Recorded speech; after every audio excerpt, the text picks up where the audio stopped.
اچھا، یزید نے اتنا بڑا ظلم کیا، اتنا بڑا اسٹیج سجایا، کسی طرح اقتدار مل جائے. اقتدار ملا کتنا؟ یزید جو ہے اقتدار میں 3 برس 6 ماہ رہ سکا، بس 3.5 سال اسے اقتدار ملا، اور پھر اس کو کس طرح 39 سال کی عمر میں مر گیا، 39 ایئرز کی ایج میں. کیا عمر ہوتی ہے یہ؟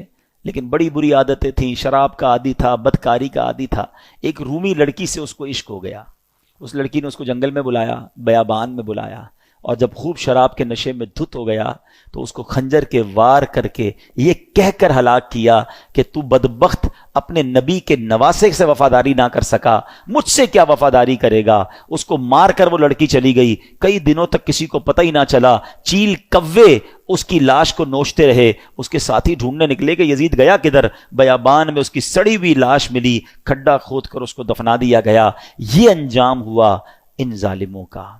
ایک یزید کے بعد سب سے بڑا، جو یوں سمجھیے کہ کوفہ کا جو گورنر تھا نا، وہ بڑا مجرم تھا. اس کا نام تھا ابن زیاد. ابن زیاد کی بھی آپ دیکھیں، اللہ پاک کی کہتے ہیں نا، اللہ اپنی قدرت کے نظارے کیسے دکھاتا ہے. 10 محرم ہی کا دن تھا، 6 برس بعد 10 محرم کے دن ابن زیاد انتہائی ذلت کے ساتھ مارا گیا، اور اس کی لاش کو، اس کا سر کٹوا کر کوفہ میں مختار ثقفی کو بھجوایا گیا. یہ وہی محل تھا جہاں امام حسین کے سر انور کو لایا گیا تھا. ٹھیک 6 سال بعد ابن زیاد کے سر کو لایا گیا. اب اس کا جب سر رکھا گیا تو ایک بڑا سا سانپ آیا اور اس کے سر کے اندر داخل ہو گیا.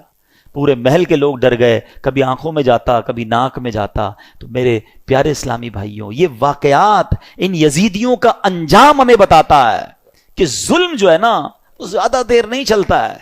اگر دنیا میں آج بھی کوئی ظلم کر رہا ہے، کسی کا مال دبایا ہوا ہے، کسی کا حق دبایا ہوا ہے، کسی کی زمین پہ قبضہ کیا ہوا ہے، کسی کو ویسے ہی ڈرا رہا ہے، وہ یہ نہ سمجھے کہ یہ پائیدار ہے.